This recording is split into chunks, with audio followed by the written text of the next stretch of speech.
Another one of these difficult videos to make. Here's why I left.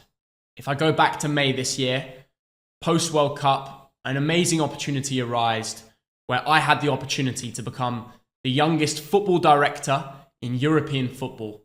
And I signed that contract and said, yes, I'm going to do it. I believe in the journey and the adventure. Fast forward to today, I can unfortunately say I am no longer in that position. And in this video, we're going to just give you an understanding as to why I've come to that call. Yeah, so tell me more about Gibraltar 62, Theo, the club and football in Gibraltar. Yeah. It sounded like a very interesting opportunity. Yeah, Dad, Manchester 62, it's always going to have a place in my heart. When I flew out there and I saw Gibraltar, the rock, beautiful landscape, I met the club and the players. First of all, the main owner, the face of the shareholders, Michael Mansour, the American. What a guy, really welcoming. He invited me over after I just made a short about the club, about its headgear. Yes. And that is really what really sold me as a journey. They tried to be the first club to walk out there with a full 11 wearing headgear, and he completed that. Yes. And he believes in what he says. Now, of course, as time goes by, difficulties come in. There's obviously been rumours about financial situations and problems, and we're not going to get into too much detail of that. But I just don't think my mind is connected to where the club is going now, because I've got this YouTube channel, Dad. Yeah. I want to be travelling. I want to be making videos for you guys. And I cannot do that at the same time as having an important role as a football club. So to go back to when we were there, I was also doing business meetings. I was meeting the players and trying to extend their contracts. I was there in the board of directors table. I had signed an official contract on paper. You could put this all on the screen. I even led the fans to the stadium as we saw Manchester 62 play. I was starting the chants. I felt so connected. And of course, I'm young. I'm 22 years old. Loads of potential. So to say that I walked away from that country thinking I've learned something, I can say yes. Yes. So to be precise, Theo, you were a non-executive director. Now, what that means, you weren't taking part in the day-to-day management of the club, but you were involved in the governance and the strategy of the club. That was the idea, wasn't it? Exactly. And just to state this was a genuine position, wasn't it? No, this is not like a lot of people calling it some YouTube hoax. Absolutely not. The contract is there. You can see it for yourself. And unfortunately, today I had to hand in my resignation. I will no longer be the director, and I really hope whoever takes my position can help save this club, because from what I'm hearing is that they are going through a bit of a difficult time. And if you are somebody watching this video who loves football and maybe wants to go out on an adventure in Gibraltar, they are still making a series which they're trying to sell, and that should be able to raise money for the club. But do contact me or Michael Mansour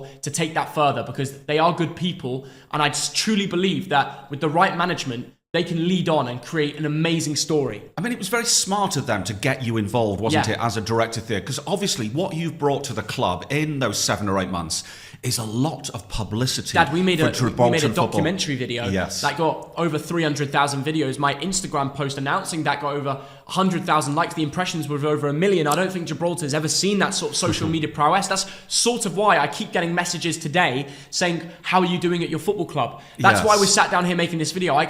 I need to stop and actually realize that, guys, I'm no longer there, and I need to tell you, because if I don't, I'm just going to continuously get messages. Yeah, I mean, I've seen some of the correspondence. Obviously, we can't share it with you because it's private, but it's clearly an amicable split, isn't it? Absolutely. I must admit that we have left on good terms. Yes. I still will be in contact with them. Maybe we'll work in the future.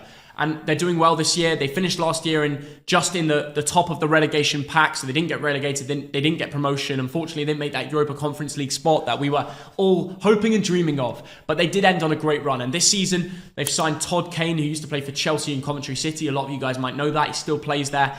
Anthony Limbrick came in as manager, another well-known face, but he is now almost left. So, of course, things come and go. And for me, this is closing it's closing a chapter. Yes. But something else is going to come. Now, I can't say too much of it yet, but I am now connected with an English football club where I'm going to be taking a role in. And probably in this next video on this YouTube channel, you will see what that role is. I can't say too much about it right now. It's NDA'd, it's kept under the cracks. Nothing's confirmed until it's happened. But the next video on this channel will confirm my allegiance to a new English club where I'm going to have a role. So please stay tuned, get notifications on. I don't want you to miss that.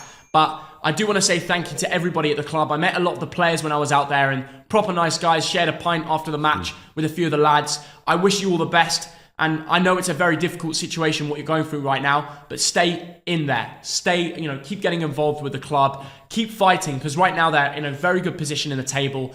And I just hope the positive nature comes out. Right, now that's very intriguing, Theo. But what are the main lessons you've learned, Theo, over the last few months from being involved in Gibraltar 62? I've realised how tough it is to run a football club. Yeah. Maybe the hardest business in the world. Yes. You don't know when the money's going to come in to save and run a football club. You never know. And then you've got to look after players, everything that's going on in their life, make sure that training goes on. In Gibraltar, you share the training pitches with other clubs. Yes. You're in one little place and there's many different football clubs. So you could be walking down the street and you see an opposition, maybe even a rival on the street. So you realize how much of a community there is there.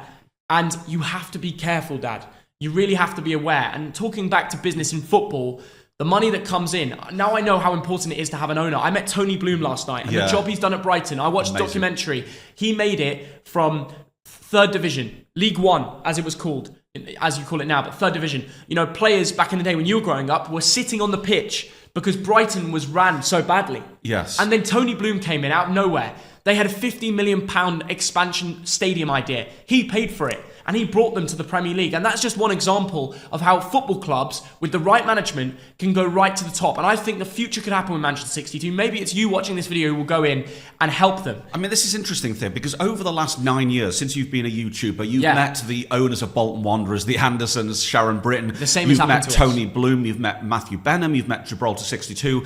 Having met all these owners, does your sympathy for them increase? Because a lot of the time, the owners, like the Glazers in particular, they get a lot of negativity. Well, I want to make 2 points here, Dad. You never know what's going on at the club as a fan. Yeah. So to jump to conclusions, always double check the situation. You need to meet these people in person and actually dig their brains before you make a conclusion. Yes. That is key. Yes. Because there's many football fans out there who think they're in a way off position that they are. The next day they might announce some financial difficulties and you never saw it coming, but they did. Yeah. So you need to be right in there. And when you're part of a football club, you can see what's really going down. And I can tell you, it is deadline after deadline. It's nightmare after nightmare. I don't know how football staff do it at the top of the pyramid, because it was so stressful for me. And running this YouTube channel, trying to progress my career in, talking. I've done Sky Sports. I've done little things on TV. Yeah. I've done the World Cup Crypto.com challenge, which was amazing, 64x64. I can't do that whilst also spending all that time in a football club, because it drains you out to the end of the day. And that's a very interesting point, Theo. I've taken a few non-executive directorships in the past, not in football clubs. Nearly Oldham Athletic, though. But whenever you do anything like that, Theo, it takes up more time than you think. Would you do this again in the future? Absolutely. I don't know where this channel's going to lead to, but I know I'm going to get older and my priorities are going to shift. I want to keep everything open and in the future. And my next opportunity will be my next video. You will see me connected to another English football club, and that is going to be an amazing experience. Now, will it lead on to something we don't know? But all I can say at this moment in time is be ready for the next video. It's going to be massive. And I am changing allegiances. I'm closing one chapter. I'm opening another. But one thing's for sure, you guys have always been there to support me. And whatever happens on this channel now, it's thanks to you guys. Because if it wasn't, I can't say too much, but this opportunity wouldn't have come without it. So I really appreciate you guys being there for me. Keep supporting me on this channel and this journey. Thogden, I hope you understand why I've resigned from this position. I hope you're not too upset with that as well. And I will always be looking out for Manchester 62. That's the shirt from last year. I will never forget this journey I've had with them. All the phone calls, the lessons I've learned, the difficulty it takes to run a football club. But most of all, Dad, the passion that people have for their jobs in that sport is ridiculous. Do you know what? Gibraltar 62 are actually having quite a good season, aren't They are. They've won, 5 out of 8 games? Yeah. Let's hope that they can sort things out on and off the pitch, and that Manchester 62 will go and make that Conference League spot that I dreamt of when I signed that first contract. This isn't a real bad story. This isn't something where I'm coming on here and I'm crying. I just want to be honest with you guys, because now you'll know. The messages can be stopped. There will be new things that come in the future, but I really just want to say thank you. It is something closed, but I promise you, I'll be focusing on the channel. I want to give my 100% to you lot, and that isn't going to change now. Do you know what? Sounds like a good life experience there. Yeah, thank you for watching. If you don't understand or you want to ask me more questions, I'll see you down in the comments after. Thogdad, thank you for joining me on this. Cheers. Good luck to Manchester 62. We'll always be looking out. Bye-bye.